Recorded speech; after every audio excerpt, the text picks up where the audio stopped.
ditarik jam nih. Nah, Tante Rahma tuh. Tante Rahmanya belum kelihatan. Auzubillahiminasyaitonirrajim. Bismillahirrahmanirrahim. Assalamualaikum warahmatullahi wabarakatuh. Tuh Tante Rahma tuh. Waalaikumsalam warahmatullahi wabarakatuh. Waalaikumsalam warahmatullahi wabarakatuh. Alhamdulillah rabbil alamin wa bihi nasta'in ala umuri dunya waddin wa ala alihi wa sahbihi ajma'in. Rabbi shrahli sadri wa yassirli amri wahlul 'uqdatam min lisani yafqahu qawli amma ba'du. Alhamdulillah segala puji syukur kehadirat Allah. Hendaknya marilah selalu kita panjatkan atas segala nikmat-nikmat yang tidak bisa terhitung. Wa in ta'udu nikmat Allah la tuhsuha. Kalau kita pengen ngitung-ngitung nikmat Allah tuh nggak akan kehitung. Kadang-kadang kita sambil bertanya-tanya, kapan ujian berakhir, kenapa begini hidup kita, kenapa begitu. Tapi kita sambil menikmati nikmat Allah gitu ya. Nafas bisa lancar, Masya Allah. Kemudian BAK, BAB masih lancar. Itu kan nikmat yang subhanallah ya. Baiklah, semoga terus Allah limpahkan kita kesehatan. Semoga kita juga dibantu sama Allah, ditolong terus untuk bisa menggunakan nikmat sehat itu di atas ketaatan. Amin ya rabbal alamin. Tidak lupa juga salawat serta salam. Ini masih di penghujung Jumat ya. Mari kita sampaikan juga kepada junjungan kita Nabi besar Muhammad SAW. Allahumma sholli wa sallim wa barik alaihi. Semoga kalau kita bisa bertemu dengan beliau di telaganya, kita termasuk umat yang mendapatkan syafaat beliau. Amin ya rabbal alamin. Sekarang kita masuk ke pintu-pintu dosa dan maksiat. Kan kalau dibilang soal maksiat, kita tuh pasti menyadari ya, kita tuh hamba yang penuh dengan dosa. Ya, kita tuh selalu berulang-ulang melakukan maksiat. Yang kadang-kadang kita pengennya nggak melakukan, tapi tetap aja ya kesandung lagi. Caranya gimana sih? Ternyata maksiat itu memasuki diri kita melalui 4 pintu. Ya, 4 pintu. Yang pertama apa? Yaitu pandangan. Kalau orang bilang dari mata turun ke hati, kita benar. Dari mata turun ke hati, di hati itu ada bisik-bisik. Di hati ada siapa? Di hati ada si Khonnas min syarril waswasil Khonnas alladzi waswisu fi sudurinas. Dia nongkrongnya di dada manusia. Buat ngapain? Buat bisik-bisik. Maka sebenarnya kalau kata ulama, perempuan itu dikit-dikitin ngeliat-liat. Kalau udah kebanyakan ngeliat, apalagi ke mall, bilang cuci mata. Ya, yang nggak kerencana jadi kebeli, yang direncanakan nggak kebeli gitu. Cewek itu kalau belanja bukan karena butuh, tapi karena apa teh? Ayo, teh Tias. Cewek belanja bukan karena butuh, tapi karena lucu. Karena pengen. Kan, karena lucu, ih lucu gitu. Ya, jadi memang dikit-dikitin ngeliat ya. Kemudian di sini kenapa? Karena pandangan itu adalah pemandu dan utusan syahwat. Menjaga pandangan adalah tindakan utama dalam menjaga kemaluan. Kenapa kok jadi kekemaluan ngomongnya? Gini, ada istilah zina mata, zina hati, zina tangan, gitu kan ya, zina pikiran. Jadi kita ngebayangin pun sudah zina. Kita lagi sama suami kita, tapi yang kita bayangin opa-opa di drama Korea itu dosa. Ya dosa, walaupun itu cuma idola kita, tapi dosa. Ya, kita sama suami kita, tapi yang kita bayangin laki-laki lain. Nah, itu dinamakan zina, zina pikiran, zina hati, zina mata. Maka kemaluan itu membuktikannya. Kemaluan itu cuma memverified. Yang biasa berurusan sama email, sama komputer nih pasti tahu verified ya. Jadi kemaluan itu hanya bahasanya langkah pamungkasnya. Semua berawal dari mata. Kemudian barang siapa mengumbar pandangannya, maka dia telah menggiring dirinya kepada kebinasaan. Maka kata Rasulullah SAW, janganlah kamu mengikutkan pandangan dengan pandangan berikutnya. Maksudnya apa? Mbak Sati, janganlah kamu mengikutkan pandangan dengan pandangan berikutnya. Sebab hanya Maksud, pandangan saja yang dibolehkan bagimu, tidak untuk pandangan setelahnya. Ayo. maksudnya, misalnya pertama lihat, terus kita langkah berikutnya masih tetap ngeliatin, nggak berpaling gitu Ustazah. Apa gitu bukan ya? Loh, pandangan pertama itu dimaafkan. Ih, ganteng banget. Astagfirullahaladzim. Gitu ya. Gak boleh dilihat lagi. Kalau nonton drakor gimana saja jangan dilihat. Enggak bisa dong ya.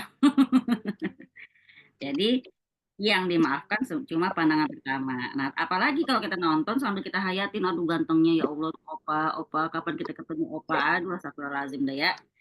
Itu kita nggak sadarin dosa loh itu. Apalagi kita kalau sudah kita bersuami, ya. Suami jadi suruh jangan liatin cewek lain. Kita melototin opa Korea. Bagaimana sih ibu-ibu? Jangan curang loh ibu-ibu. Lalu dalam musnad dari Nabi SAW bahwasanya Nabi bersabda, pandangan merupakan panah beracun dari anak-anak panah iblis. Maka barang siapa menahan pandangannya dari kecantikan seorang wanita karena Allah, pasti Allah akan memberikan kenikmatan dalam hatinya sampai hari pertemuan dengannya. Arti di sini, seorang laki-laki yang benar-benar ngejaga pandangannya walaupun dia cinta banget, ya pengen banget, tapi dia jaga demi kehormatan dirinya, dia jaga muruahnya, ya dia jaga karena takut sama Allah, maka benar-benar Allah kasih nikmat dalam hati dia sampai dia ketemu sama Allah, masya Allah. Ini keren banget ya, ini yang ngomong Nabi lagi. Makanya setan bisik-bisiknya apa dalam hati manusia? Lihat lagi, lihat, cepetan lihat no, cakep no, barang bagus gitu. Kata Ustadz Dasat Latif gitu kan ya. Sebelum aku berangkat kajian, saya tuh sholat sunnah dulu, saya ngaji dulu, saya zikir dulu. Udah pakai persiapan dia buat berangkat ceramah itu paripurna deh. Begitu keluar rumah baru 5 meter. Ada paha di kanan, ada dada di kiri gitu kan katanya. Hancur amalan saya. Ya begitu emang namanya pandang kata Ustadz dilihat dosa, nggak dilihat barang bagus gitu kan. Itu setan tuh yang ngomong ya, barang bagus jangan dilewatin gitu. Nah, maka tadi di sini kata Nabi SAW, barang siapa bisa menahan pandangannya dari kecantikan seorang perempuan, Allah akan berikan dia kenikmatan dalam hatinya sampai hari pertemuan dengannya. Ini kan yang paling kita pengenin kan, dikasih nikmat dalam hati kita karena Allah. Jarang orang yang bisa dapat ini, karena apa? Jarang, susah banget yang namanya menjaga pandangan. Maka kata Rasulullah, tundukkanlah pandangan kalian dan jagalah kemaluan kalian. Rasulullah SAW bersabda, ini tentang hak jalan ya, ini mungkin juga banyak orang yang nggak menyadari. Kata Rasulullah, kan waktu ngelihat para sahabat duduk-duduk di pinggir jalan nih, kata Rasulullah, janganlah kalian duduk-duduk di pinggir jalan. Para sahabat berkata, wahai Rasulullah, itu tempat duduk-duduk kami nggak bisa ninggalin. Maka beliau bersabda, kalau kalian harus melakukan hal itu, maka berikan kepada jalan itu haknya. Apa hak jalan? Kata Rasulullah, tundukkan pandangan, tidak mengganggu orang, dan membalas ucapan salam. Itu 3 ya. Kalau pengen duduk di pinggir jalan, 3 itu diamalin. Misalnya nih, teman-teman yang masih nungguin anak di TK, duduk-duduk nih, ya di halaman sekolah, tempat orang berseliweran. Nah, itu juga kita harus jaga pandangan. Kenapa? Namanya cewek kan, ya, walaupun pakai kata-kata Islami, astagfirullahaladzim, masa sih yang bener, Masya Allah ya nggak nyangka, gibah Islami begitu ya, nauzubillah min zalik ya. Jadi kesannya rasanya kayak bener karena pakai kata-kata Islami tadi, padahal tetap aja gibah is gibah. Jadi apa jadinya harusnya lihat langsung nunduk udah biar kita nggak kepancing untuk ngomong. Karena kadang kalau kita nggak usah ngomong teman-teman, dalam hati aja kita mengucapkan itu nanti suatu saat kita pasti akan melakukan. Saya tuh baru tadi siang tuh kepikiran, saya mikir gini, Astagfirullahaladzim dulu pernah ngomong gini dalam hati kata saya mikir sendiri, saya ngaku dosa ya. Saya pernah dulu banget saya mikir gini, ih tuh orang nyekolahin anak asal banget sih. Pilihnya sekolah yang bagus dalam hati saya dulu. Terus saya ingat lagi anak saya yang kedua. Ketika dia tamat SD mau masuk pesantren saya nggak sempat karena waktu itu saya lagi hamil lah ya, lagi nggak lagi lupaan dah untuk mengurusi dia. Akhirnya masuk lagi ke SMP tempat sekolahnya tersebut. Begitu SMP mau mau dia pengen pesantren sebenarnya. Dari SMP ke SMA juga saya pas lagi ngedrop lagi sakit. Akhirnya kakaknya yang daftarin di SMA. SMA yang biasa saja gitu loh. Ya, yang pada pada pada akhirnya ketika dia mau UTBK agak susah. Itu saya mikir, makanya jangan suka ngomong. Itu saya nggak omongin loh, dalam hati loh. Ternyata Allah bikin kita melakukan hal yang serupa. Nauzubillah kan. Ya, saya juga pernah lihat dulu, gini saya juga kasih pengalaman biar teman-teman lebih aware ya. Saya pernah lihat dulu waktu saya masih belum nikah. Lihat orang pakai gamis hitam, jilbab hitam, gendong anak, lagi hamil gitu kan. Saya mikir apa ya? Dih mau aja sih dikerjain sama cowok gitu kan. Eh, terus pada tahun 2006 saya pakai gamis hitam, jilbab hitam, lagi hamil gede, ya. Terus ada yang saya gendong, ada yang saya tenteng.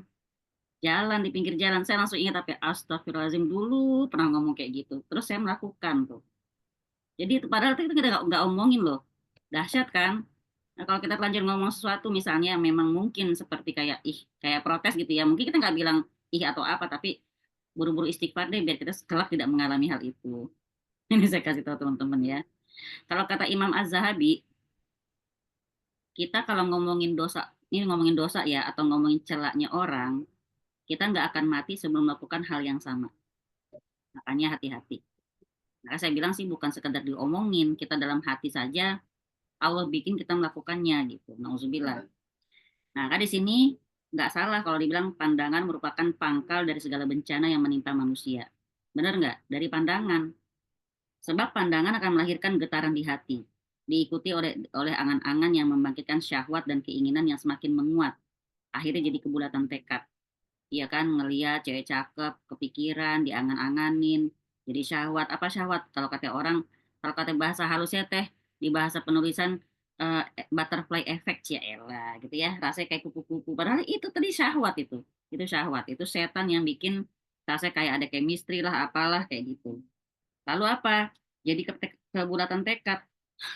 Buat ngapain? Buat mendekati yang dia incar itu.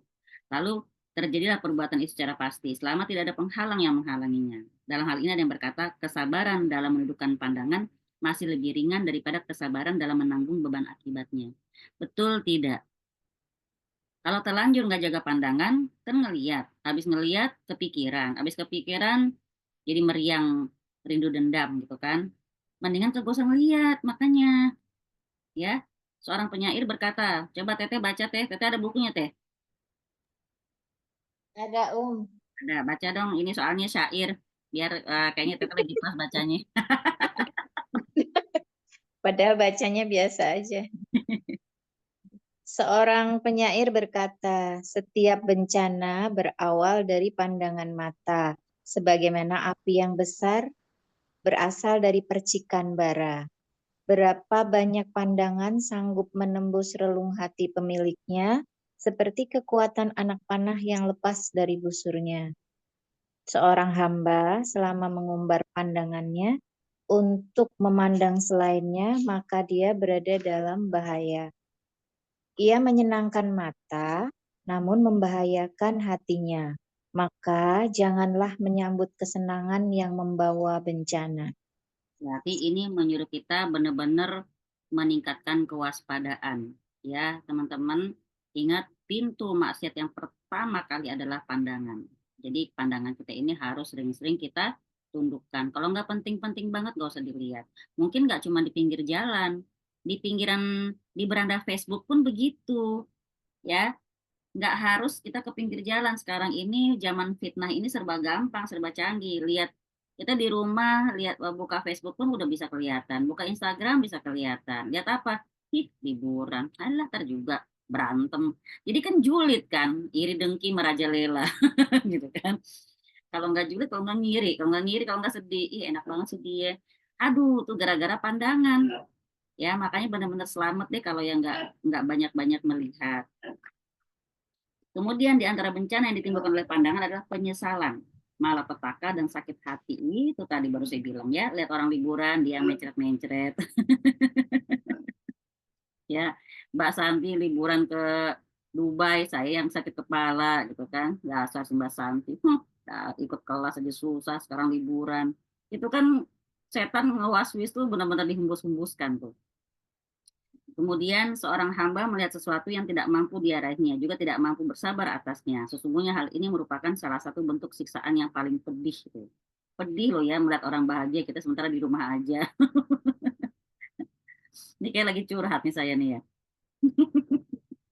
Yaitu penderitaan yang menerpa manakala kamu melihat perkara yang kamu tidak mampu bersabar atas perkara tersebut.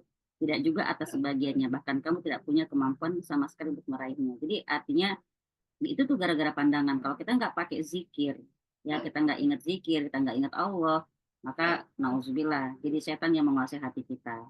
Seorang penyair berkata, setiap kali engkau mengumbar pandangan yang jadi utusan hatimu, maka setiap yang kau pandang itu akan menggelisahkan hatimu.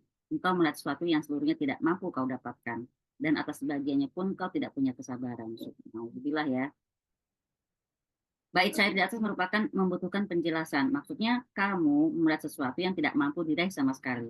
Apa contohnya? Ya dalam kondisi kita kayak gini, atau lihat teman kita tuh lagi liburan kemana-mana.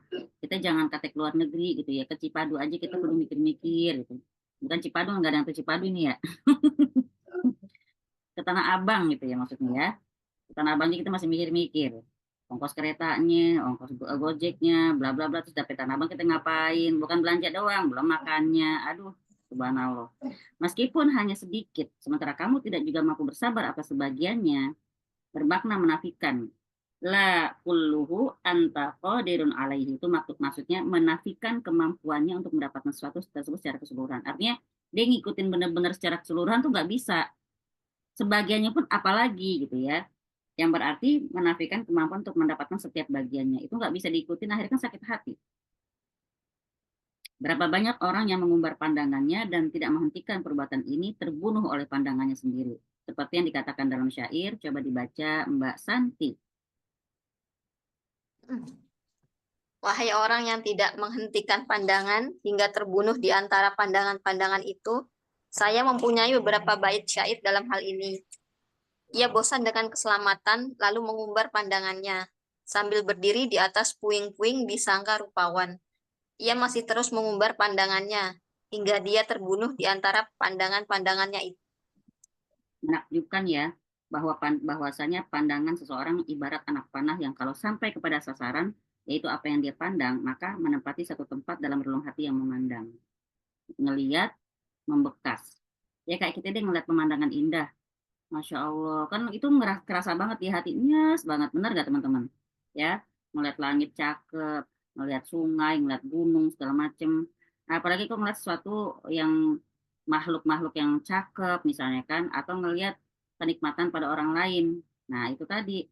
Ketika kita melihat, itu enak banget sih lagi liburan. Kita padahal biasa lihatnya, setan masuk. Bukan, dia liburan. Coba lu minta sama laki lu liburan sono. Boro-boro lu liburan keluar negeri, keluar kotanya kagak bisa, minta kayak gitu. Akhirnya kita tidak bersyukur dengan kondisi kita sendiri. Nauzubillah. Nah, di sini ada lagi syairnya, wahai orang yang melontarkan panah pandangan, engkau korban terbunuh dari lontaranmu jika tak mengenai sasaran. Wahai pengutus pandangan yang sedang mencari kesembuhan, tahanlah utusanmu agar tidak datang membawa kebinasaan.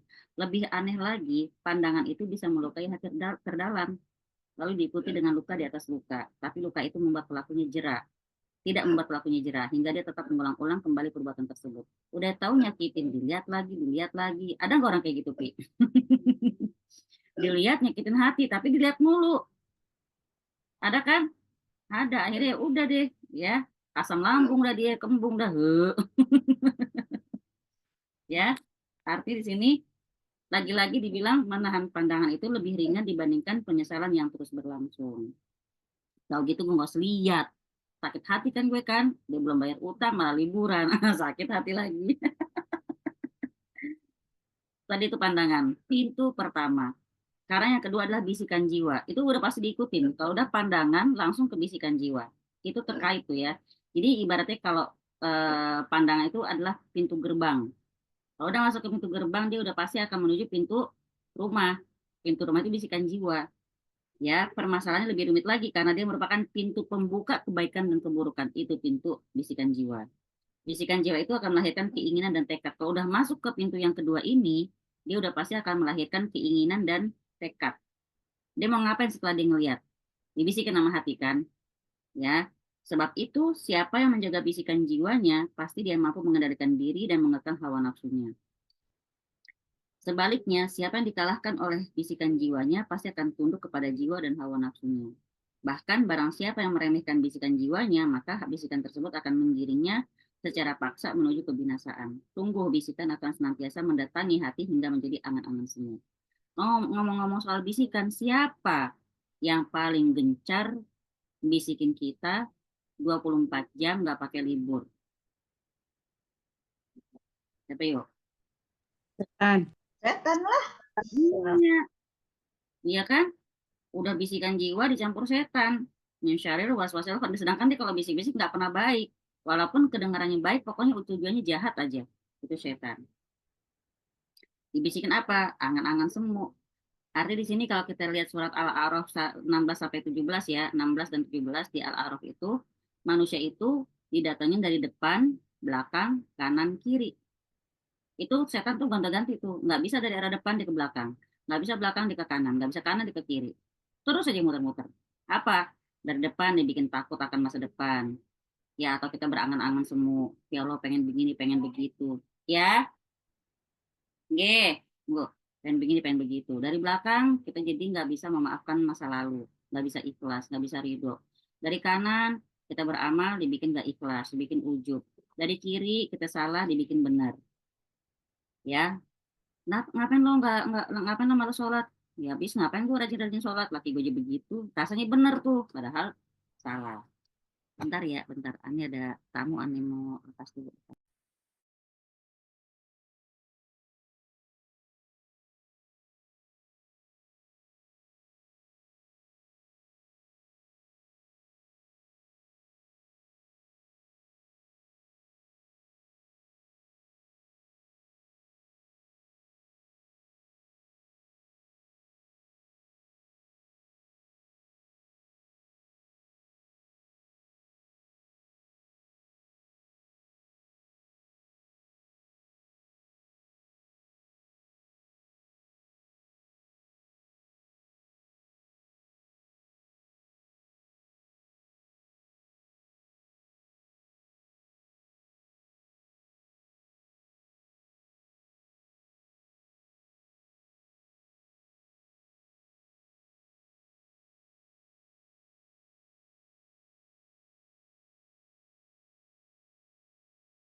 Waduh, om saya kemana ini? Oh, Insya Allah. Sebentar, sebentar.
Om, halo.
Assalamualaikum. Lanjut ya, maaf ya. Ada tamu lagi di Rupiah, tapi yang Rupiah bukan aneh. Ada tim. Kita lanjut ke bisikan jiwa.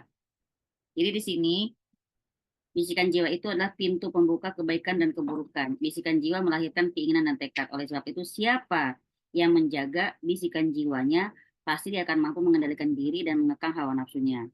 Itu sebaliknya, siapa yang nggak bisa menjaga bisikan jiwanya, dia kalah sama bisikan jiwanya, maka pasti dia akan tunduk kepada jiwa dan hawa nafsunya. Artinya, orang yang selalu dengerin isi hati, orang yang selalu dengerin dirinya sendiri aja, nggak mau dengerin nasihat orang, dia pasti hidup seperti apa yang dia mau terus, gitu ya. Bahkan barang siapa yang meremehkan bisikan jiwanya, maka bisikan tersebut akan menggiringnya secara paksa menuju kebinasaan. Sungguh bisikan akan senantiasa mendatangi hati hingga menjadi angan-angan semu.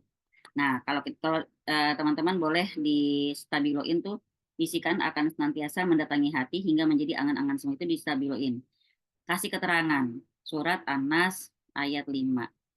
Ya, setan itu nongkrong di dalam hati manusia untuk ngapain? Untuk melancarkan bisikan-bisikan. Semua dari bisikan. Nggak ada istilah setan tuh narik-narik kita, bener-bener kita, misalnya Mbak Rahman yang mau pergi ke kajian, ditarik tangannya, nggak usah ke kajian, ke sini aja. Nggak ada, dipaksa-paksa ditarik tangan tuh nggak ada. Cuma pakai bisikan doang. Mager banget, dah jauh, mana panas lagi. Nah, itu kan cuma bisikan tuh. Nah, kan nanti di akhirat nanti ketika kita manusia ngeles di hadapan Allah, ya Rob, aku nggak pengen begitu sebenarnya, tapi itu setan yang bisik-bisikin. Setan yang ngajak aku, ya Rob. Setan yang bikin aku begini begitu. Apa kata setan? Ih, aku nggak pernah maksa kamu. Kamu aja yang mau, aku cuma bisik-bisik. Gitu loh. Jadi artinya nanti mereka pun akan ngeles sama kita. Maka ingat di surat Yasin, innahu lakum aduwwum mubin. Dia itu buat kita adalah musuh yang nyata. Jadi sama setan tuh benar-benar menyatakan permusuhan. Dia mau bisikannya baik pun, ya seakan-akan bela-belain kita, tapi sebenarnya itu jahat. Kamu kuat loh, kamu tuh hebat loh, nggak ada yang kayak kamu. Itu bisikan setan tuh, kalau udah merasa lebih hebat, kita merasa kita bisa sendiri melampaui semuanya.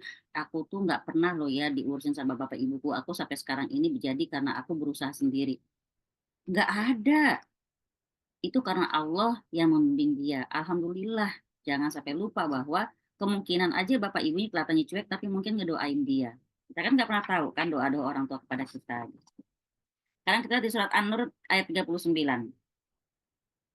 Seperti fata morgana di tanah yang datar, yang disangka air oleh orang-orang yang dahaga. Tapi apabila air itu didatangi tidak ada apapun, dan didapatinya ketetapan Allah baginya. Lalu Allah memberikan kepadanya perhitungan amal-amal dengan sempurna, dan Allah sangat cepat perhitungannya. Artinya di sini, kita itu suka tertipu sama kenikmatan dunia, sampai-sampai merasa kayaknya hidup kita masih lama. Tahu-tahu jreng jreng jreng, gubrak. Kita suka lihat kan di video-video sekarang kan reel-reel itu kan, yang lagi ngaji meninggal, yang lagi lagi baca sholawat meninggal, yang lagi nyanyi meninggal, yang lagi reuni meninggal. Arti di sini kita panjang angan-angan kita sangka kita bisa meraih itu semua. Jadi itu kayak fata morgana gitu loh. Pada akhir ketika ketetapan Allah berlaku, padahal Allah itu sangat cepat perhitungannya, udah deh kita baru menyesal. Nauzubillah ya, semoga kita husnul khotimah semuanya ya, amin ya rabbal alamin. Maka manusia yang paling rendah tekad dan jiwanya adalah orang yang lebih meridhoi angan-angan semu dibandingkan kenyataan. Dia mengambil angan-angan semu tersebut dan menjadikannya hiasan. Padahal demi Allah, itu adalah modal orang-orang yang bangkrut, para pengangguran, dan santapan bagi jiwa yang kosong, yaitu mereka yang merasa cukup dengan khayalan belaka daripada kenyataan. Keadaan seperti ini sebagaimana dikatakan dalam syair, angan-angan kepada su'da dapat menghilangkan rasa dahaga. Dia memberi kami minum air dingin atas dahaga. Sungguh angan-angan yang paling indah jika menjadi kenyataan, tapi jika tidak, sungguh kita pernah hidup bahagia dengannya. Di sini arti dia dibikin orang itu benar-benar tidak merasa sia-sia dengan angan-angannya gitu loh. Ya, ya udah kalau nggak dapat mah yang penting udah cukup merasa happy dengan membayangkannya, kan ngeri banget ya, nauzubillah ya. Angan-angan semua adalah perkara yang paling membahayakan. Dia terlahir dari kelemahan dan kemalasan, lalu melahirkan penyesalan. Ketika orang yang berangan-angan itu tidak menerima kenyataan yang dihadapinya, dia pun memindahkan gambarannya ke dalam hati, lalu dipegang erat-erat. Dia merasa puas dengan gambaran kosong hasil khayalan yang diciptakan bisikan jiwanya. Sikap seperti itu sama sekali tidak berguna untuknya. Dia seperti orang lapar dan haus yang membayangkan itu ini semacam nama orang sih. Ini kan syair-syair penyair-penyair yang lagi mabuk-mabuk kasmaran. Ini nggak usah kita artikan ya. Jadi ini memang namanya syair. Nanti kita makin ke sini, Mada, kita makin ke belakang ada namanya mabuk asmara segala macam itu, aduh puitis banget deh. Pokoknya ntar baca deh. Ya nanti kita baca bareng-bareng. Jadi di sini sikap seperti itu sama sekali tidak berguna untuk dia. Padahal dia sendiri nggak makan dan tidak minum. Dia ngebayangin doang adanya makanan minuman, padahal dia sendiri tidak makan dan tidak minum. Ini jadi kayak orang yang ngayal tentang mungkin maaf-maaf ya kadang-kadang saya pun suka begitu. Kita kadang-kadang ketika benar-benar bokek banget, yang kita bayangin apa ya, ya Allah, di mana ya tahu dapat gepokan ya, kan gitu kan. Karena kita lihat real juga kayak gitu. Udah tenang aja, sabar. Biasanya kalau orang yang mau dapat 20 M itu memang ujiannya bertubi-tubi. Kita kayak ketawa tapi itu kan mustahil, tapi kayaknya jadi agak ngarep-ngarep juga kan gitu kan. Lucu banget kan. Maka itulah namanya angan-angan ya. Perbuatan tersebut menunjukkan kerendahan dan kelemahan jiwa. Sesungguhnya kemuliaan, kesucian, kebersihan, dan ketinggian jiwa didapat dengan menghilangkan setiap bisikan jiwa yang tidak ada hakikatnya. Dan melarang bisikan itu melintas dalam pikirannya sekaligus membencinya. Maka sekarang kita lihat bisikan jiwa itu berkisar antara 4 pokok. 1. Bisikan-bisikan untuk mendapatkan kemaslahatan dunia. Pasti insya Allah ya, pengen apa namanya, ya Allah pengen bisa bikin rumah yang agak gedean biar bisa ngajak ibu tinggal di rumah misalnya, atau pengen banget bikin rumah khusus buat rumah singgah, atau bisa pengen pengen banget bisa ngumpulin buku-buku banyak buat jadi perpustakaan, anak-anak bisa pada main kayak macam-macam lah ya. Itu kemaslahatan dunia. Lalu yang kedua, bisikan-bisikan untuk menolak bahaya di dunia. Insya Allah ya, pasti ini juga suka kita bayangkan. Lalu ketiga, bisikan-bisikan untuk mendapatkan kemaslahatan akhirat. Ini lagi, ya Allah, pengen bisa sedekah lebih banyak deh ya Allah, gitu kan. Pengen bisa nolongin orang, pengen bisa begini, pengen bisa begitu, pengen bisa umrohin orang tua, macam-macam lah, banyak banget angan-angan kita, Masya Allah ya. Lalu yang keempat, bisikan-bisikan untuk menolak bahaya di akhirat. Banyak juga. Hendaklah seorang hamba mengarahkan bisikan-bisikan pikiran dan keinginannya hanya untuk 4 perkara di atas. Jadi kalau kita misalnya pun punya bisikan-bisikan, arahin ke 4 hal ini aja. Kemaslahatan dunia, termasuk juga kita ngebayangin atau memikirkan supaya kita bisa menolak bahaya di dunia. Apa? Misalnya contoh apa kalau bahaya di dunia? Ya Allah, pokoknya ntar pengen beli helm, biar ntar kalau keluar kenapa-napa apa namanya biar aman, nggak kena tilang atau apapun lah. Itu kan maslahatan di dunia kan atau bahaya-bahaya di dunia. Apalagi misalnya nggak berani ke sono apa ngeri ngebayangin kalau kita kan misalnya fobia ketinggian nih, pasti kan diajak namanya naik-naik itu kan kita pasti takut ya, kita menghindari kayak tadi lah ya, bisikan-bisikan menolak bahaya di dunia, dari hal receh sampai hal penting itu pasti ada. Kemudian yang ketiga, kita bisikan-bisikan untuk mendapatkan kemaslahatan akhirat, itu tadi berlomba-lomba untuk mendapatkan pahala akhirat. Yang keempat, kita juga dapat bisikan apa, ya Allah semoga jangan sampai kita meninggal dalam kondisi syirik, jangan sampai kita kena fitnah ketika kita meninggal, jangan sampai ini, jangan sampai begitu. Ya, semoga kita husnul khotimah. Banyaklah ya itu insya Allah ya ujung-ujungnya seperti itu. Jadi kita kalaupun punya bisikan-bisikan diarahkan ke 4 perkara di atas. Mana saja yang bisa dicapai, dipegang, jangan sampai terabaikan. Kalau terdapat benturan antara satu dengan yang lainnya, yang disebabkan perbedaan keutamaannya, maka dahulukan perkara yang paling penting. Apa yang paling penting? Kita bisa dapetin maslahat di akhirat, kita juga bisa menolak bahaya untuk akhirat kita. Ya, apa yang kira-kira bikin kita rugi di akhirat, misalnya beramal. Kan ada ya dibilang neraka itu pertama kali dinyalakan untuk 3 golongan orang. Satu, syahid. Kedua, penghafal Quran. Ketiga, orang kaya yang orang dermawan. Itu neraka pertama kali dinyalakan buat 3 orang itu. Kenapa? Ternyata ketika Allah bertanya pada penghafal Quran, ngapain kamu ngapalin Quran? Biar aku dekat padamu ya Rob. Kamu bohong. Kamu tuh cuma pengen orang kenal kamu sebagai penghafal Quran. Ada kayak gitu. Yang kedua juga gitu. Yang syahid tadi pertama ya. Kenapa kamu mati di peperangan itu? Karena aku pengen meraih pahala dekat sama engkau ya Rob. Kamu bohong. Kamu tuh pengen biar orang tuh mengenang kamu sebagai seorang syuhada. Lalu yang ketiga tadi orang dermawan. Kenapa kamu ingin harta kamu? Karena aku pengen dekat padamu ya Rob. Bohong, kamu tuh cuma pengen orang kenal kamu sebagai orang yang dermawan. Itu semua pahalanya habis, bangkrut mereka. Nauzubillah, gara-gara niatnya bukan karena Allah. Dan itu yang tahu Allah gitu ya. Makanya kadang-kadang kalau kita terlalu menyanjung orang juga jangan berlebihan.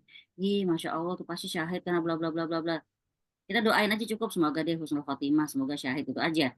Tapi kalau kita bilang aku bersaksi di orang begini gini gini, itu ada hadisnya tuh. Malaikat akan ngomong begini. Kamu tahu dari mana dia begitu begitu gitu loh. Ya, jadi emang yang namanya urusan surga neraka kita cuma Allah yang tahu. Karena urusan hati kita juga Allah saja yang tahu. Ya kita berdoa saja semoga Allah selamatkan kita dari setiap kesyirikan sampai sekecil-kecilnya. Karena ria itu kan termasuk syirik kecil ya. Kemudian di sini sekarang tinggal 2 bagian terakhir yang belum disebutkan. Satu, perkara yang penting tapi tidak dikhawatirkan hilang. Kedua, perkara yang tidak penting tapi dikhawatirkan hilang. Kedua perkara tadi mengandung hal-hal yang perlu diutamakan, tapi dalam hal ini terjadi keraguan dan kebimbangan. Jika seseorang mendahulukan perkara yang penting, maka dikhawatirkan dia akan kehilangan perkara yang tidak terlalu penting. Sebaliknya, jika dia mendahulukan perkara yang tidak terlalu penting, maka dia pasti akan melewatkan dari melakukan perkara yang penting. Kenapa? Sebab 2 perkara tersebut tidak mungkin digabungkan. Kalau ke bahasa kita gini sih, kalau ada yang pengen kita raih, pasti ada yang kita korbankan. Kalau bahasa kita gitu, benar nggak Teh? Iya Teh, Teh Tias. Kalau ada yang pengen kita raih, pasti ada yang harus kita korbankan. Nggak mungkin kita dapetin dua-duanya. Nah, ada lagi pepatah, mengharapkan burung terbang, punah di tangan dilepasin. Gara-gara berangan-angannya ketinggian, yang datang malah dilepasin. Akhirnya nggak dapat sama sekali. Itulah kadang-kadang manusia angan-angannya kepanjangan ya. Udah dapat malah nggak bersyukur. Masih pengen lebih dan pengen lebih. Nauzubillah. Jadi nggak mungkin seseorang mendapatkan salah satunya kecuali dengan meninggalkan yang lain. Dalam keadaan seperti ini dibutuhkan pemikiran, pemahaman, dan pengetahuan. Jadi kita harus punya ilmu, kita harus paham, kita harus banyak mikir sebelum melakukan suatu tindakan. Jadi di atas dasar itu pula diketahui orang-orang yang mendapatkan ketinggian, keberhasilan dan kegagalan, tapi sayangnya masih banyak orang yang memiliki akal dan pengetahuan yang baik masih mendahulukan perkara yang tidak penting dan dikhawatirkan hilang dibandingkan perkara penting yang dikhawatirkan hilang. Tidak akan kamu dapatkan seorang pun yang selamat dari kekeliruan. Maksudnya apa? Kita semua pasti pernah keliru. Kita semua pasti pernah mengambil keputusan yang mungkin kita anggap salah. Tapi ya sudah, bahasanya apa? Qadarullah wa masya'a fa'al, ya, atau kita juga bisa mengucapkan alhamdulillah ala kulli hal. Ya udah, segala puji bagi Allah di atas segala perkara gitu. Kadang-kadang atas kebodohan kita, mungkin atas keras kepalaan kita kalau dibilangin. Ya, pada hari kita melakukan kesalahan. Kadang-kadang kalau kita boleh bilang kita itu melakukan kesalahan itu hikmahnya ada. Apa hikmahnya? Kalau kita nggak pernah salah, kita nanti jumawa sama orang yang bersalah, ya kan? Tapi kalau kita sama-sama punya salah juga, kita sama-sama punya dosa, kita mungkin nggak akan mudah-mudah menjudge orang yang berdosa. Kenapa? Kita juga punya dosa, tapi mungkin beda judul gitu. Ya, kita kalau bahasa orang manusia nggak ada yang sempurna.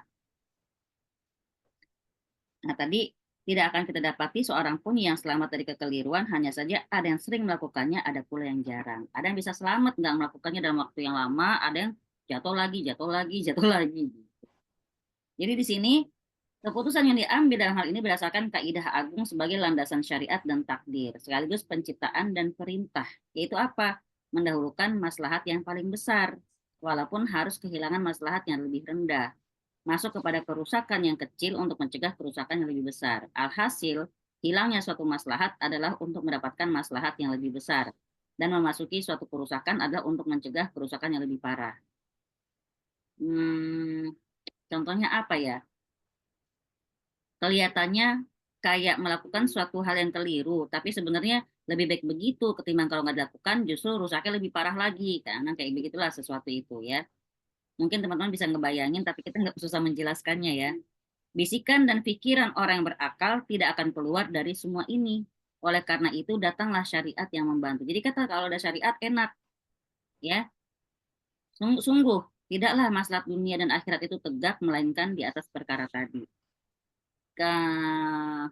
Kemarin kemarin tuh ada yang ngomong gini, ngeliat real ya, cewek itu kalau udah tinggi level pendidikannya dalam rumah tangga ya, dia sedangkan cewek ini level pendidikannya tinggi, biasanya yang terjadi kurang ajar sama suami, kan misalnya nggak ngelayanin suami, sampai ada seorang suami yang bilang ketika mereka bercerai ditanya ke laki-laki itu apa yang bikin kamu bercerai, kata si laki-laki, aku cuma pengen ngerasain yang namanya diambilin minum sekali aja, nggak pernah.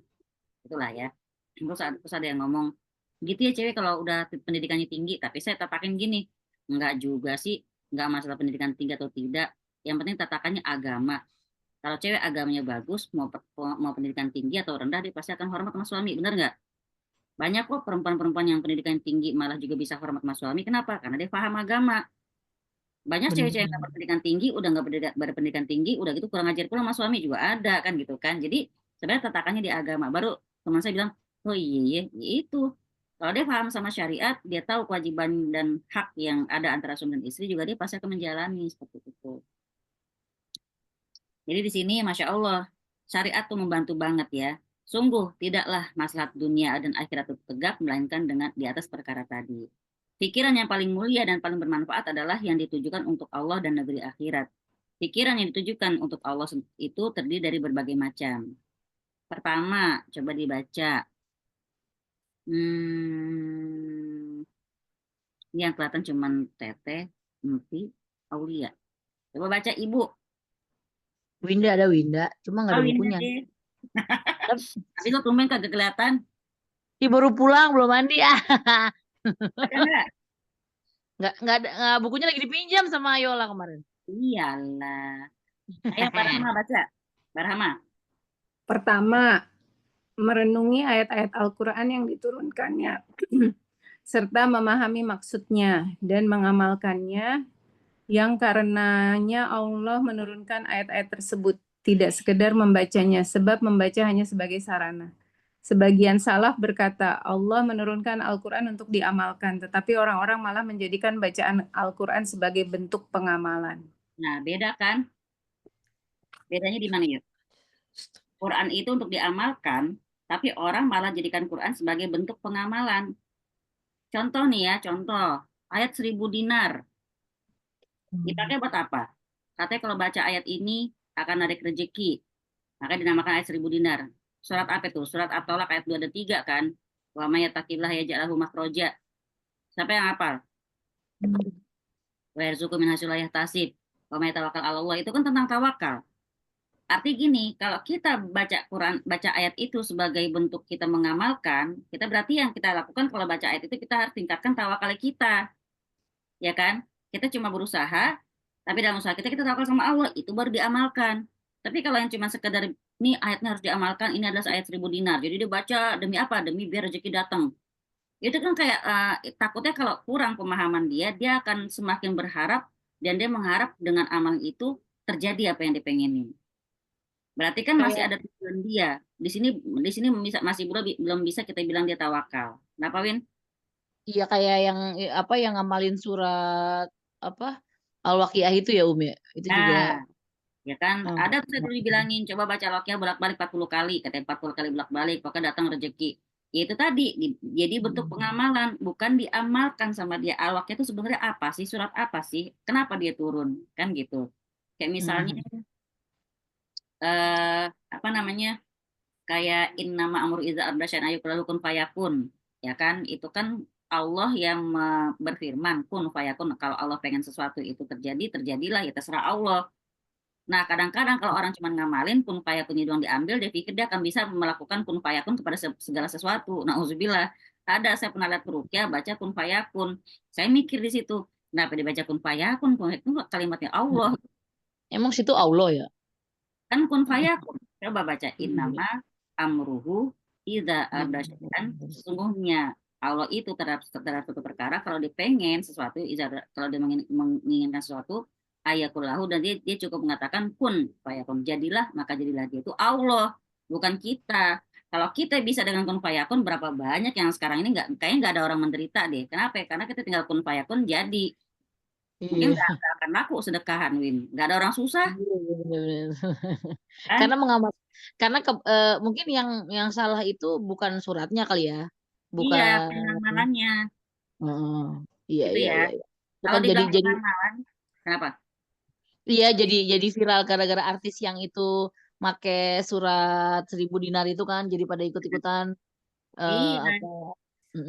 Iya karena surat, cuma yang diapalin cuma itu doang gitu. ya, ayat 1.000 dinar, terus surat Al-Waqiah, terus apa lagi? Dia rajin sholat duha karena biar merudul rezekinya, kayak gitulah, macam-macam pengamalan ya, bukan diamalkan. Iya kan iya pengalaman. Kemudian kalau emang pengamalan, makanya gak usah heran kadang-kadang niat buruk pun terjadi, walaupun kita pakai Quran, pakai ayat Quran nih, ya, Mm. niatnya buat bikin orang itu sakit, bisa.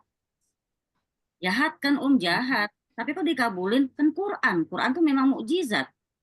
Ya tapi jelas laha maka sahabat wa alaiha maka sahabat, kita akan dapatkan balasan sesuai dengan apa yang kita lakukan, sesuai dengan niatnya. Gitu. Jadi itu ya, makanya di sini kalau kata ulama salaf, Allah turunkan Quran untuk diamalkan. Tapi orang-orang malah menjadikan Quran itu sebagai bentuk pengamalan. Yang kedua, kita harus mikirin ayat-ayat kauniyah berupa alam semesta. Ngambil pelajaran darinya. Ya banyak banget yang bisa kita jadikan pelajaran ya kalau kita dengan melihat alam semesta aja, dan menjadikan sebagai hujah untuk nama-namanya. Wah, memang Allah tuh maha maha indah, masya Allah. Kita lihat pegunungan. Siapa yang udah pernah mendaki gunung pasti udah bisa bisa tadabbur alami, keren banget dah itu ya. Iya Kemudian nagih. Nagi ya, siapa yang udah pernah naik gunung? Ente Ya udah, itu Win?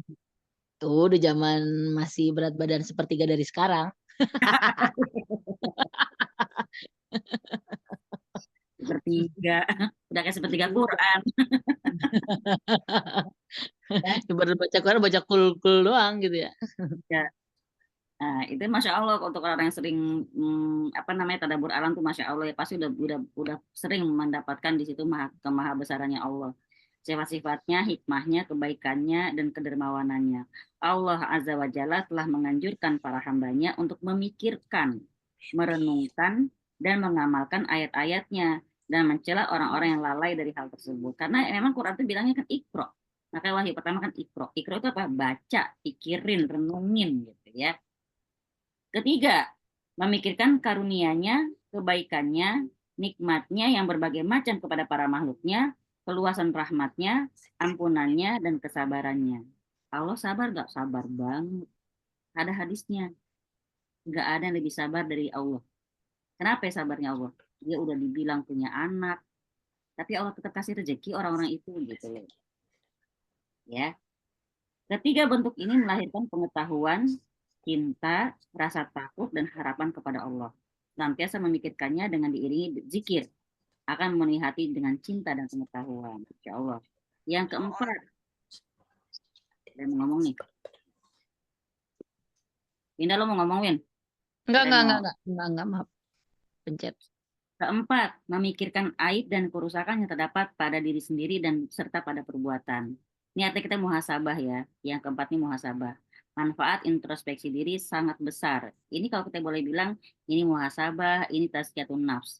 Ya, kita cek diri kita, yang kotor ada di mana, kita bersih-bersihin, kita berusaha untuk apa namanya, menjaga dari yang kotor-kotor itu kita keluarin, jangan sampai kena lagi. Kenapa? Karena hati yang kotor itu sumber penyakit. Maka di sini nih kita harus tahu nih, kita pikirin aib kita nih, nih gue sakit kenapa? Apakah karena memang apa namanya, ada kesalahanku, ada dosaku di sini, kayak gitu. Manfaat introspeksi diri ini sangat besar sekaligus merupakan pintu setiap kebaikan. Dampaknya apa? Menghancurkan jiwa yang mengajak pada keburukan. Jika jiwa tersebut hancur, maka dia akan dikuasai oleh an-nafsul mutmainnah. Apa? Jiwa yang tenteram. Dengan demikian, hiduplah hati, dan titahnya pun terlaksana di kerajaannya. Hati pun berkuasa mengutus pasukan dan bawahannya untuk mewujudkan kemaslahatan. Jadi hati itu benar-benar lagi-lagi ujungnya hati itu harus dijaga. Ya, hati itu harus dijaga. Jangan sampai dia sakit apalagi mati. Nauzubillah summa nauzubillah. Kalau udah ngerasa lempeng, nggak ngerasa bergetar ngedenger Quran, nggak ngerasa pengen nangis, maka kata ulama pun kalau kita lagi ngaji, kalau kamu nggak bisa nangis, berpura-puralah menangis. Saking memang kita harus benar-benar mentadaburi ayat Quran itu gitu. Kelima, memikirkan pentingnya waktu dan penggunaannya. Nah ini nih, banyak banget yang tertipu ya, termasuk saya. Termasuk mencatat seluruh kegiatan dan menyesuaikan waktunya. Orang yang bijaksana adalah yang bisa memanfaatkan waktu. Jika dia menyia-nyiakan waktu, pasti hilanglah seluruh kemaslahatannya. Sebab seluruh kemaslahatan terlahir dari waktu, yang tidak akan pernah dijumpai lagi jika telah disia-siakan. Kalau bahasanya pepatah Arab, lan tarji'al ayyamul lati madad. Waktu yang udah berlalu itu nggak akan pernah bisa kembali lagi. Ini Nila kayak Yola deh. Benar nggak sih? Bukan ya? Bukan, Oh, bukan ya? Maaf ya, habis bajunya sama kayak Mbak Yola. Maaf, baru masuk. Nggak apa-apa. Asy-Syafi'i rahimahullah berkata, aku berteman dengan kaum sufi, tapi aku tidak mendapatkan faidah dari mereka kecuali 2 kalimat. Salah satunya adalah perkataan mereka, waktu adalah pedang. Al-waktu kasaif, ya, waktu itu seperti pedang. Apabila kamu tidak memotongnya, maka dia akan memotong kamu. Beliau kemudian menyebutkan kalimat lainnya, begitu pula jiwamu. Jika kau tidak menyibukkan dengan kebenaran, niscaya dia akan menyibukkanmu dengan dalam kebatilan. Artinya kita benar-benar harus berlomba-lomba dengan hati kita sendiri, dengan waktu kita sendiri. Kalau kita nggak segera dalam kebaikan, maka kita biasanya terjerumus ke dalam ketidakbaikan gitu. Nah, kalau kata orang kan fastabikul khairat, kalau ada kebaikan berlomba-lomba. Kalau kita nggak berlomba-lomba dalam kebaikan, nanti kita terpaku di dalam keburukan. Nauzubillah summa nauzubillah. Maka waktu seorang manusia pada hakikatnya merupakan umurnya. Itulah unsur kehidupannya yang abadi dalam kenikmatan sepanjang hidupnya. Sekaligus merupakan unsur kehidupannya yang sempit dalam azab yang pedih. Waktu lebih cepat berlalu dibandingkan berlalunya awan. Siapa menjadikan waktunya untuk Allah dan untuk mengerjakan perintahnya, maka itulah kehidupan sekaligus umurnya. Selain dari itu, maka tidak diperhitungkan dalam kehidupannya.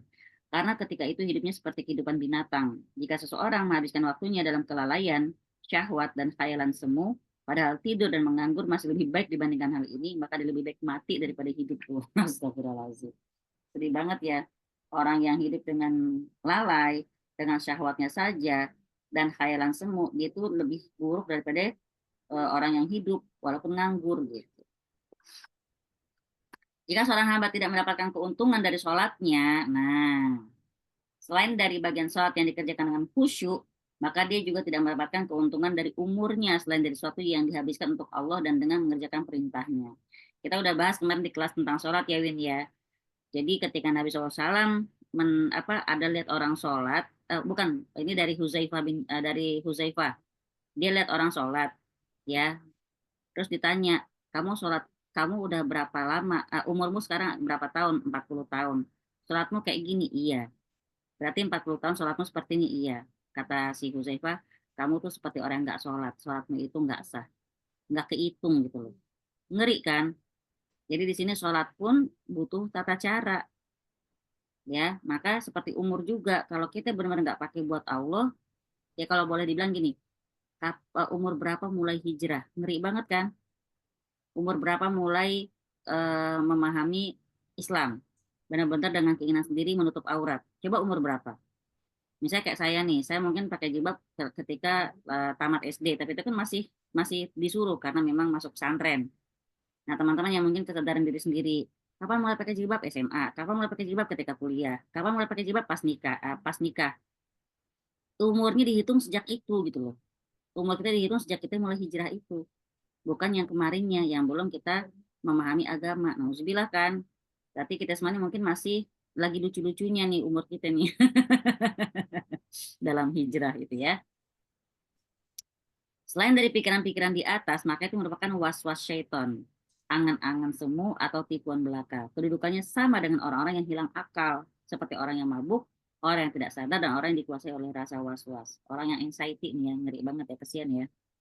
Maka ketika kenyataan terungkap, mereka berkata, jika kedudukanku pada hari berhimpun ada di sisi kalian, seperti pernah kudapati, sungguh hari-hariku telah kusia-siakan. Ya, ya bentar. Izin lagi bentar. Bentar ya.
gitu.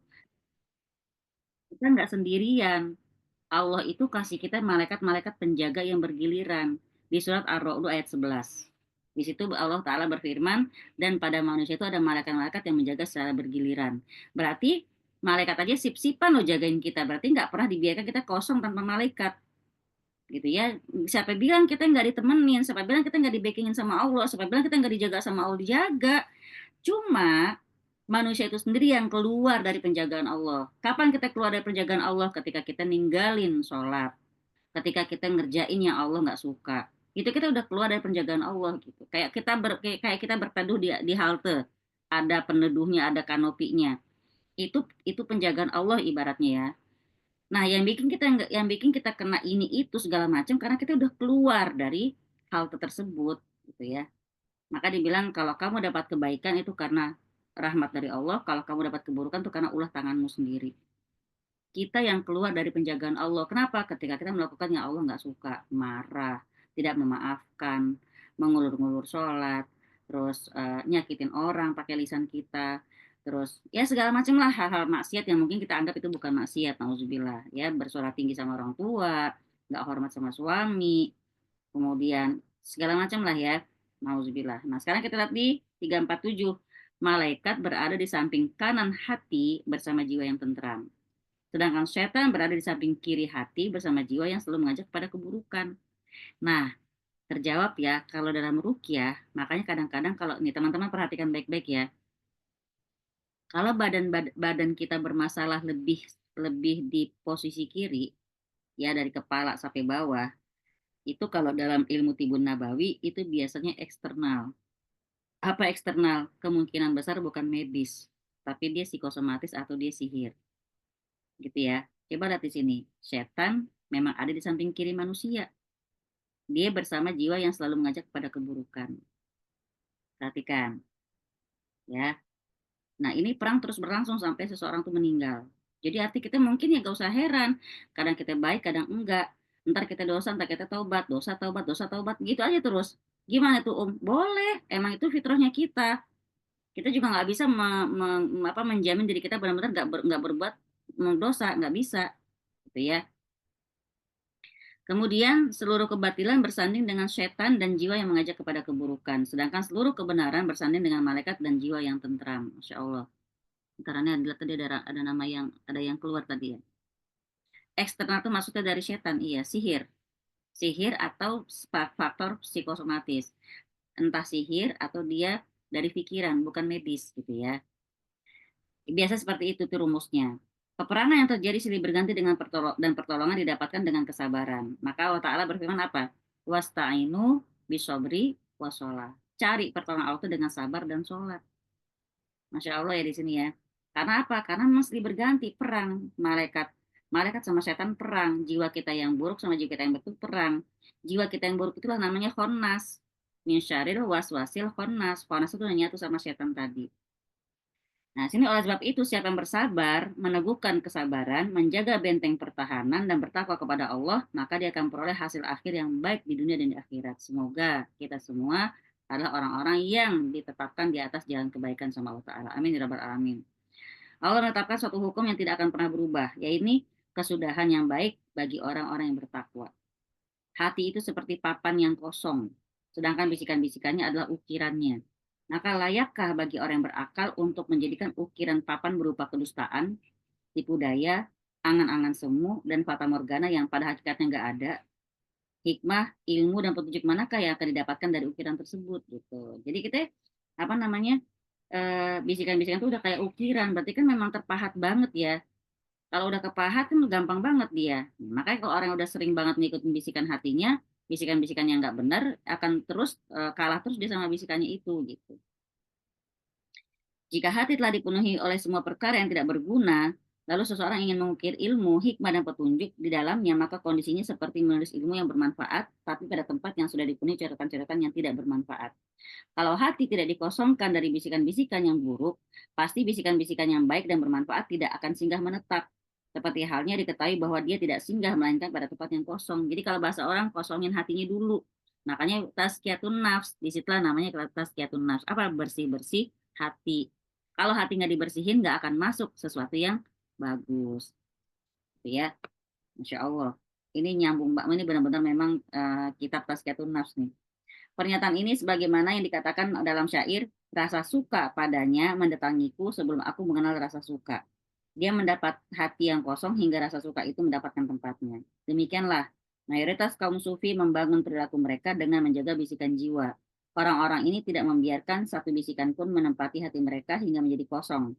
Tidak lain untuk menyingkap dan menampakkan hakikat-hakikat yang tinggi di dalamnya. Orang sufi itu begitu. Cuma itu tadi ya, setan begitu ya. Dia datang juga dari sisi kanan manusia. Orang yang dalam beramal pun kadang bisa dibikin bablas. Sufi kalau kebablasan, akhirnya merasa dia sudah menyatu dengan Tuhannya. Manunggal, eh, pokoknya sudah menyatu dengan, apa namanya ya, apa istilahnya saya lupa. Manunggaling kaula gusti. Udah bersatu dengan Tuhan. Jadi Tuhannya dia Tuhan gitu. Wihdatul wujud istilahnya kalau dalam istilah Arabnya. Begitu ya. Padahal sebenarnya bagus sufi itu. Dia itu orang-orang yang benar-benar nggak butuh sama dunia. Tapi yang bablas itu tadi Allah, Allah, Allah, Allah. Tapi nggak ngapa-ngapain lah kalau dia punya keluarga, kasihan. Nah di sini jika seorang hamba tidak mendapatkan keuntungan dari soal apa tadi ya? Sekarang kita ke halaman 348. Kaum sufi menjaga suatu perkara, tapi melalaikan banyak perkara. Mereka membiarkan hati mereka tidak dimasuki oleh satu bisikan pun, maka dari itu hati mereka pun kosong. Tidak ada sesuatu di dalamnya. Ketika mendapati hati mereka dalam keadaan kosong, setan segera menanamkan benih-benih kebatilan di dalamnya. Itu tadi. Jadi mereka tuh beramal karena cinta saja, tapi nggak pakai ilmu. Kayak gini teman-teman. Kita bayangin seorang raja, ya. Seorang raja nih lagi duduk nih. Di sebelah kanannya orang sufi. Di sebelah kirinya itu orang yang berilmu. Orang sufi ini kalau orang sufi ini dia muji-muji raja terus, pokoknya muji-muji terus, dia nggak ngapa-ngapain, pokoknya muji, setiap detiknya muji, jilat-jilat lah pokoknya lah ya. Jadi kalau orang yang berilmu itu dia akan melihat kepada raja dan dilihat pandangan mata raja itu kemana. Oh raja ngeliat kemana itu ya, oh dia ngeliat ke situ, maka dia menghampiri tempat yang raja lihat, diambillah sesuatu dari tempat itu. Mungkin raja pengen itu karena dia ngeliatnya ke situ terus, dibawalah sesuatu kepada raja. Nah, ini perumpamaan orang sufi dengan orang yang beribadah sesuai syariat. Kalau sufi itu dia ngikutin kata hatinya. Kalau orang yang paham ilmu, dia ngikutin apa kata Allah gitu. Allah nyuruhnya apa, dikerjain. Kalau sufi enggak. Waktu gue cinta sama Allah selesai gitu loh. Ya dia mengikuti hawa nafsunya sendiri dalam mencintai Allah. Maka hati mereka tuh kosong, saking kosongnya setan pun masuk ya dengan istilah-istilah yang buat mereka menyangka bahwa itulah perkara yang paling tinggi dan paling mulia. Itu kata mereka udah sampai apa kalau istilah mereka makom, ya makomnya udah tinggi katanya. Setan menjadikan perkara tersebut sebagai pengganti dari bisikan yang sebenarnya juga merupakan unsur dari ilmu dan petunjuk. Jadi, kalau hati seorang kosong dari bisikan, maka datanglah setan untuk menempati kekosongan itu. Hingga akhirnya dia berhasil menyibukkan hati dengan perkara yang sesuai dengan kondisi pemiliknya. Kalau setan tidak dapat menyibukkan hati dengan bisikan-bisikan yang rendah, dia akan menyibukkannya dengan keputusasaan. Sungguh seorang hamba tidak akan mendapatkan keberuntungan dan kebaikan selain dengan menguasai hatinya, yaitu kehendak untuk mengetahui maksud Allah yang berupa agama dan perintah yang dicintai serta diridhoinya. Maksudnya gini teman-teman, apapun yang kita rasakan dengan hati kita sendiri, ya entah kegalauan, kesedihan, kemarahan, itu semua kita yang harus bisa menghalaunya. Jangan bilang, ya Rob ilangin dendamku, ya Rob ilangin sedihku, nggak bisa. Ya, kita harus cari. Kau nggak bisa minta sama Allah, kan Allah udah bilang di Quran, wasta'inu bisobri wasolah. Kalau minta tolong sama Allah pakai sabar sama sholat, udah. Ini minta lagi, minta petunjuk, gitu kan. Emang kita wali. Jadi ngilangin sedih, ngilangin dendam kita, ngilangin marah kita dengan apa? Dengan ilmu. Maka dengan ilmu itu kita cari, oh Allah maunya begini, oh Allah maunya begitu, oh Rasulullah udah pesannya begini. Apa kata Rasulullah? La takdob, la takdob, la takdob, falakal jannah. Jangan marah, jangan marah, jangan marah bagimu surga. Udah dipesanin sama Rasulullah seperti itu. Ya Masya Allah, sebenarnya kalau kita boleh pikir-pikir, petunjuk itu komplit ya Win ya. Dari Allah komplit di Quran, dari Rasulullah komplit. Allah juga udah bilang, malaikat selalu jagain kita. Ya kan Allah juga bilang setiap malam Allah turun ke langit dunia. Coba kurang apa lagi petunjuk dari Allah itu. Ya kan Allah juga kasih tahu, kasih isyarat bahwa ada saat-saat kita bisa merasa dekat sama Allah. Minta lah gitu. Tapi itu tadi ya, memang setan tuh kurang ngajar, pengennya bikin kita nggak jadi dekat sama Allah, nggak jadi ibadah. Jadi di sini kepeduliannya untuk mengetahui hal ini secara detail, melaksanakannya sekaligus menerapkannya di kalangan para makhluk dipalingkan oleh setan. Setan telah menyesatkan mereka dari perkara tersebut. Setan menyeru hati mereka agar meninggalkan perkara ini melalui pintu zuhud terhadap keinginan duniawi berikut sebab-sebab. Jadi zuhud banget, yang maaf sampai pernah dalam hadis disebutkan Umar itu marah sama seorang laki-laki yang doa mulu di masjid, minta dikasih harta. Lalu Umar berkata, langit nggak nurunin emas dan perak, keluar kerja gitu. Ya kalau sekarang tuh ada tuh beberapa pemahaman-pemahaman kelompok-kelompok yang ngakunya beragama, tapi itu tadi ya, mereka pergi ke sono sini bilangnya dakwah tapi melupakan anak dan istri di rumah tuh ada kayak gitu. Nauzubillah. Kemudian setan membuat mereka menyangka bahwa kesempurnaan mereka terletak pada kekosongan dan pengasingan diri. Sungguh pendapat ini jauh sekali dari kebenaran. Kesempurnaan yang sebenarnya adalah penuhnya hati dengan ajakan, dan keinginan untuk mendapatkan keridhaan Allah dengan berbuat baik kepada umat manusia. Berikut memberikan sarana-sarana untuk merealisasikannya. Manusia yang paling sempurna adalah yang paling banyak pikiran dan kehendaknya dalam perkara ini. Sebagaimana manusia yang paling kurang adalah yang paling banyak pikiran dan kehendaknya dalam merealisasikan kepentingan pribadi dan hawa nafsunya, dimanapun dia berada. Wallahul musta'an. Inilah Umar bin Khattab, seorang sahabat besar yang keinginan-keinginannya untuk mendapatkan keridhaan Allah Ta'ala saling bertumpang tindih hingga kadang terbawa dalam sholatnya. Beliau pernah menyiapkan pasukan perang dalam kondisi sholat. Beliau menggabungkan antara jihad dan sholat. Ini termasuk dalam bab masuknya berbagai macam ibadah ke dalam satu ibadah. Boleh nggak? Ya boleh aja. Namanya Umar waktu itu sebagai Amirul Mukminin ya. Gimana sih kisahnya, nanti insya Allah sampai kita ke situ. Bab tersebut adalah bab yang mulia. Tidak ada yang mampu memahaminya, melainkan orang berhati pandai, berilmu luas, dan bercita-cita tinggi. Ketika hamba Allah masuk ke dalam satu ibadah, dia juga sekaligus melaksanakan berbagai macam ibadah lainnya. Itulah karunia Allah yang diberikan kepada siapa saja yang dia kehendaki.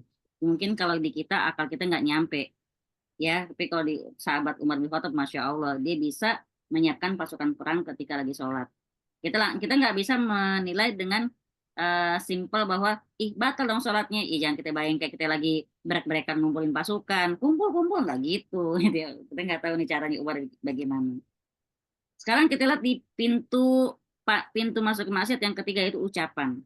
Coba kalau ucapan baca Mbak Nila. Bukunya ada Mbak Nila? Ada, baca ucapan. Ucapan. Menjaga ucapan dilakukan dengan tidak mengeluarkan perkataan sia-sia, yaitu tidak berbicara tentang perkara yang tidak bermanfaat dan berfaedah dalam agama. Jika hendak berbicara, maka timbanglah terlebih dahulu, apakah di dalamnya terdapat manfaat dan faedah ataukah tidak.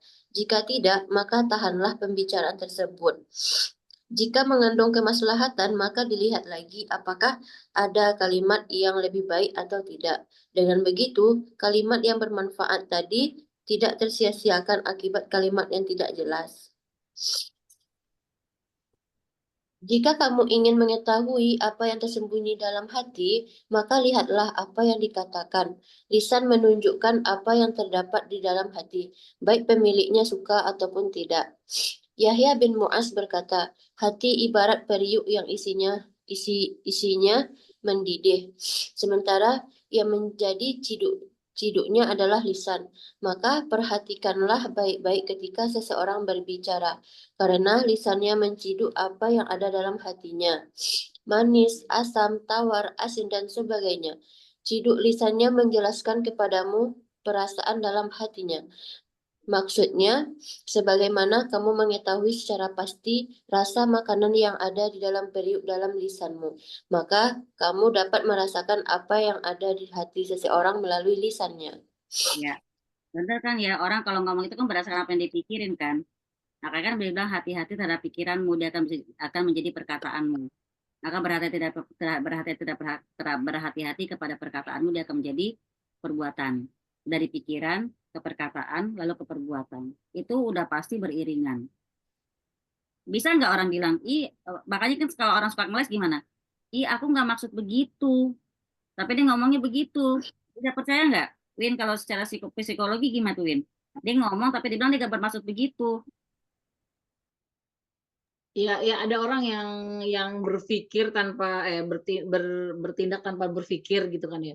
Ada juga orang yang ngerasa dia sudah biasa pakai pattern itu untuk setiap situasi. Nah, jadi kadang-kadang ya udah biasa ngomong begitu, dia nggak pikir panjang lah istilahnya begitu. Dan itu sebenarnya termasuk gangguan kepribadian loh. Ya, Oh, gitu. yang nggak terlalu berat seperti kayak bipolar atau macam-macam. Tapi itu Ya, ya, jika bakal orang. Ya, balik lagi ke agama tadi lah. benar, benar, benar. Tapi ada yang pernah ngomong gini, seorang ibu-ibu waktu saya datang ke rumahnya. Saya tuh nggak bisa ngomong manis ya. Oh, judes banget Pak mukanya. Saya tuh nggak bisa ngomong manis ya. Saya tuh pakai kalau ngomong tuh emang begini. Pahit omongan saya. Saya tuh nggak bisa bermanis-manis. Jadi ya udah, Pak. Maksudnya lu ngerti aja gitu loh. Saya langsung merinding. Bangga ya gitu. Kalau jadi gugup gitu. Makanya saya merinding gini, Win. Gila padahal omongan yang baik itu itu kan sedekah. Kita nyenengin hati orang tuh sedekah. Dalam artiannya gini, gila lu sedekah yang nggak pakai modal aja lu pelit amat. Apalagi ntar butuh modal gitu kan. Nah kan bang, gue tuh nggak bisa ngomong baik-baik ya, gue nggak bisa ngomong manis, gue tuh bisa ngomong kayak gini. Banyak tuh yang sakit hati, tapi saya bodo amat, gila ya kayak gitu ya, astagfirullahaladzim. Kalau kata Ustadz Adi Hidayat tuh yang menghilangkan trauma, galau, dan apa paranoid itu cuma satu, ilmu. Masya Allah, Masya Allah ya, Iya, benar emang. banget Emang gitu. kalau kita ngomongin kayak ilmu arah juga gitu, Win, dari Ustadz Abdurrahman Dani yang soal panas dingin ya teman-teman. Kan kalau orang Hmm. gennya panas, ya orang agennya dingin, ini ya negatifnya ya. Orang gen panas itu negatif adalah dia orangnya boros.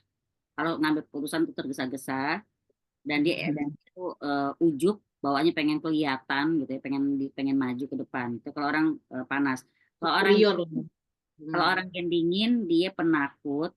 Kemudian dia kalau tadi orang orang gen panas dia boros, kalau orang gen dingin dia pelit gitu ya, pelit, penakut, terus nggak mau muncul, merasa insecure, merasa nggak pede, baper. Itu jelek-jeleknya lo ya. Tapi kalau bagusnya orang yang panas itu dia bisa tampil, dia bisa ngomong sama orang. Dia tuh kalau sedekah nggak mikir-mikir. Kalau kita pakai bahasa baiknya orang gendingin itu tadi pelit itu kita kita pakai bahasa halus, dia pinter nyimpen uang gitu kan. Terus dia itu Mengelola keuangan, mengelola. mengelola. Terus dia pinter, dia kalau ngapa-ngapain pakai pikir-pikir dulu. Itu positifnya. Tapi itu tadi, kalau game dingin kebangetan dingin, maka bapernya kebangetan, pelitnya kebangetan. Orang panas kebangetan panas, eh, nekatnya kebangetan, ya, ujubnya kebangetan, borosnya kebangetan. Sekarang apa? Maka saya waktu itu mikir gini, berarti kalau kita pun belum tahu ilmu ini, gimana caranya bisa mengimbangkan gen kita, misalnya saya gennya panas, saya harus makan apa, saya harus herbalnya apa, biar dia nggak kebangetan, nggak terus-terusan panas, biar bisa seimbang. Nah, ternyata kalau kita balik-balik lagi ke agama, taruhlah kita nggak tahu ilmunya. Kalau kita pakai agama, pasti jadi seimbang. Yang panas, kalau dikasih ayat-ayat tentang orang panas itu kan orang yang beranian. Dia harus dikasih Hmm. ayat-ayat yang menakut-nakuti. Tentang apa? Tentang azab kubur, tentang dosa-dosa besar, dosa-dosa yang nggak sengaja. Itu orang panas harus dikasih tentang itu. Tapi kalau orang yang gen dingin, dia harus dengar ceramah tentang apa? Tentang syukur. Kenapa? Kalau orang gending itu biasanya dia kurang bersyukur. Jadi orang Hmm. gending itu harus dikasih ceramah tentang nikmat Allah, tentang syukur. Kalau orang gen panas tentang azab kubur, gitu ya. Jadi Dibedah lebih yang surat Az-Zalzal dibedah tuh ya.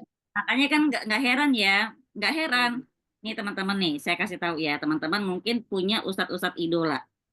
Ada yang mungkin idolanya Ustadz Adi Hidayat, ada yang enggak. Ada yang idolanya Ustadz Abdul Somad, ada yang tidak. Ada yang senang banget sama Ustadz Abdul Umar Nita misalnya, ada yang tidak. Ada yang senangnya Ustadz yang serius, ada yang senang Ustadz yang bercanda. Ya terserah gitu loh. Itu Hmm. emang dari gen kita. Ya, kita kadang-kadang kliknya begitu. Makanya di dalam hadis juga disebutkan, sesungguhnya innal arwah kal junudun mujanada, arwah ruh-ruh kita itu seperti tentara berbaris. Kita pasti akan klik pada ruh yang sama-sama kita gitu.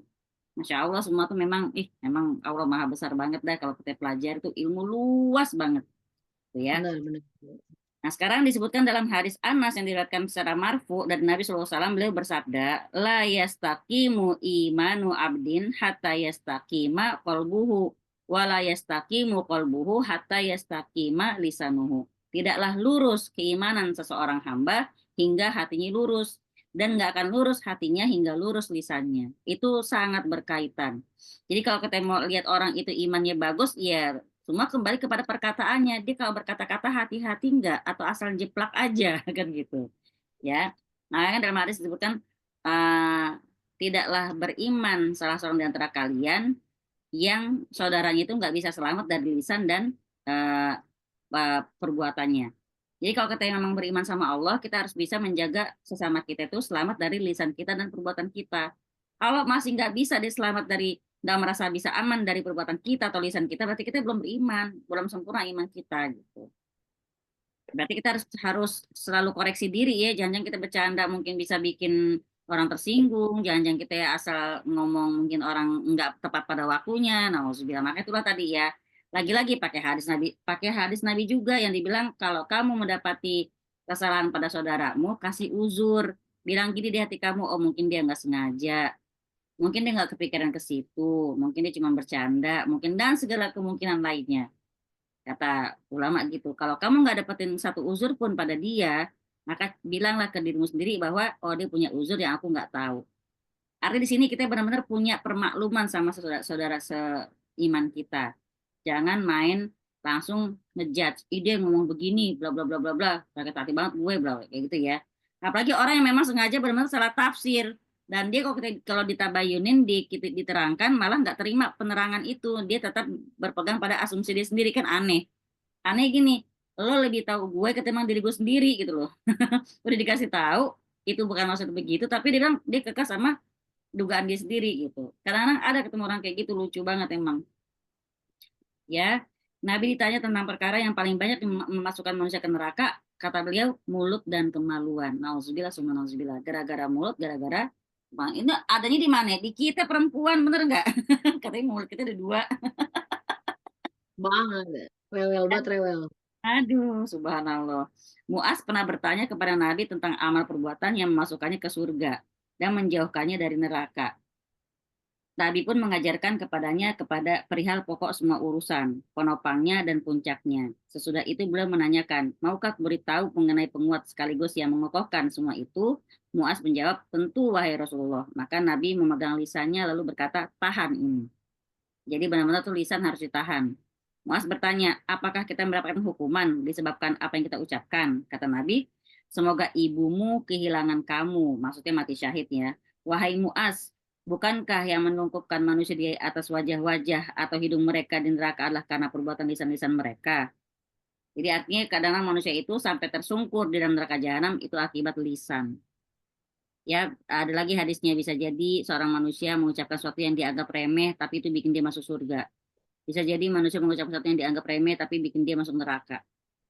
Maka hati-hati dengan lisan. Nauzubillah summa nauzubillah. Termasuk keanehan bahwasanya seseorang mudah dalam menjaga diri dari memakan barang haram, berbuat zolim, berzina, mencuri, minum khamr, melihat perkara yang tidak dibolehkan dan sebagainya. Tapi dia sangat sulit dalam menjaga gerak lisannya.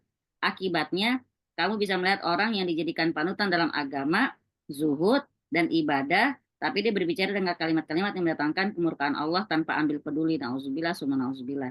Padahal satu kalimat saja bisa membuatnya jatuh dengan jarak yang lebih jauh daripada jarak antara timur dan barat. Nauzubillah ya Allah. Berapa banyak yang kamu melihat seseorang yang menjaga diri dari kezoliman dan perbuatan keji, mencela kehormatan orang-orang yang sudah mati maupun yang masih hidup, tanpa sedikit pun peduli terhadap apa yang dikatakannya. Benar nggak? Zaman sekarang banyak begitu ya, Win ya. Orang udah nggak ada masih dicela-cela, ya kan? Kayak nggak puas-puas gitu loh. Makanya kita baca doa yang fitnah dajjal itu kan di akhirnya kan wa min syarri fitnatil mahya wal mamati. Jadi kita minta perlindungan pada Allah dari fitnah ketika kita hidup maupun fitnah ketika kita meninggal. Jangan sampai kita jadi bahan omongan, bahan fitnah gitu.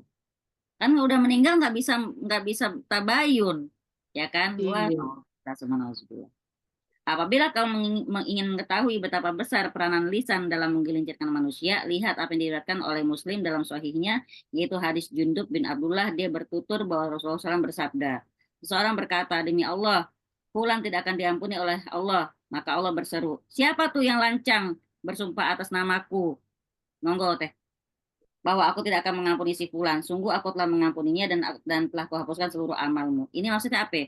Kita nggak boleh sembarangan bilang, ih gila tuh orangnya, jahat banget, wah jadi kerak neraka tuh nggak bakal diampuni sama Allah, kita nggak boleh. Karena neraka itu bukan wilayah kekuasaan kita, bukan wewenang kita untuk menentukan surga nerakanya orang.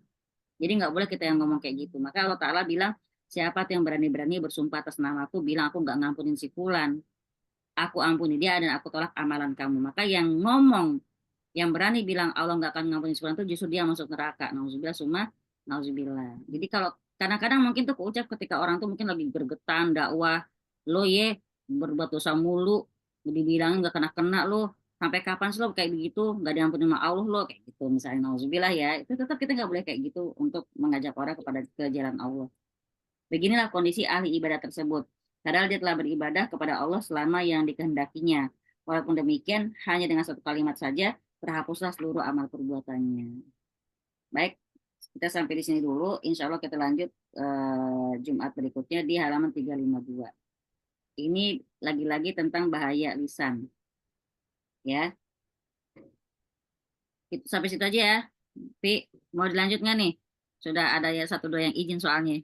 Ada yang menyambut suami pulang. Ada yang hendak menyebut mimpi. Iya. Yang bulu mata. RPJL itu Jumat kedua sama keempat. Ya, Pi ya. RPJL Jumat pagi kedua dan keempat. Sekarang ini grup kita ini nih, kelas yang ini Jumat pertama dan Jumat ketiga, dicatat ya. Kan udah dibagi playernya Mada. Kan Mada Anda kirimin tiap hari nih player ini. Ingetin lagi. Taruh di ini kali, taruh di iklan depan Mandar situ. Billboard. Dia jauh di Medan dia. Nah, apalagi di Medan. Baiklah ya, di kasihan saya serahkan kepada Mbak Novi. Monggo Mbak Novi ditutup.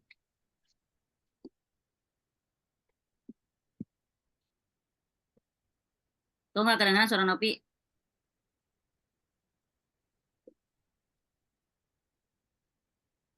Nggak kedengeran? Iya, Win ya? Iya, nggak kedengeran. Enggak. Halo. Dengar mimik suaranya doang. Denger apa? Nggak denger apa-apa. Bibir. Halo. Tuh kan, ya nyaut orang kan. Nggak kedengeran, Pi, bener.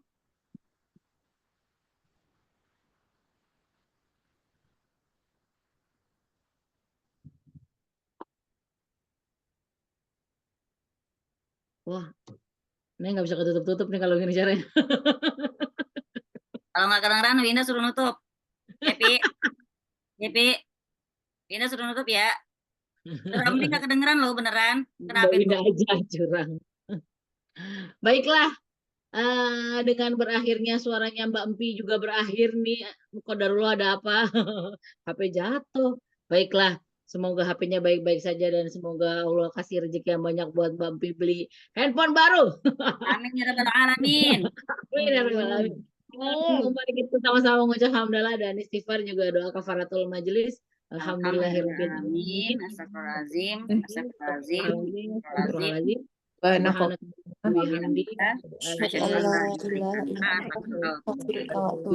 Assalamualaikum warahmatullahi wabarakatuh. Waalaikumsalam. Waalaikumsalam.